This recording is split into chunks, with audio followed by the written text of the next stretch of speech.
રણુજાના રાજા રામદેવ પીર, હુકમ કરો તો પીર જાતરાયું થાય, મારો હેલો સાંભળો જી રે મારો હેલો સાંભળો જી।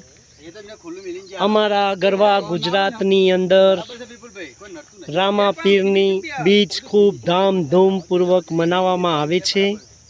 દર બીજે ઉત્તર ગુજરાતના કુકસ ગામે રામાપીરનો મેળો ભરાય છે। રામાપીરની યાત્રાએ દરેક ગુજરાતથી જન રામાપીરના દર્શને ચાલતા આવે છે અને અહીંયા ખૂબ જ સેવાભાવી માણસો છે કે જે ઠંડા પાણીની અને ચાની વ્યવસ્થા કરેલ છે, જેઓને રામાપીર ખૂબ સુખી રાખે। કેમ છો ભાઈ, મજામાં? હા, મજામાં। રામાપીર તમને સુખી રાખે, તમે આટલું સેવાનું કાર્ય કર્યું અને અને જગતને સુખી રાખે રામાપીરના આશીર્વાદ છે જ, પણ તમારો પણ આ ખૂબ જ સારો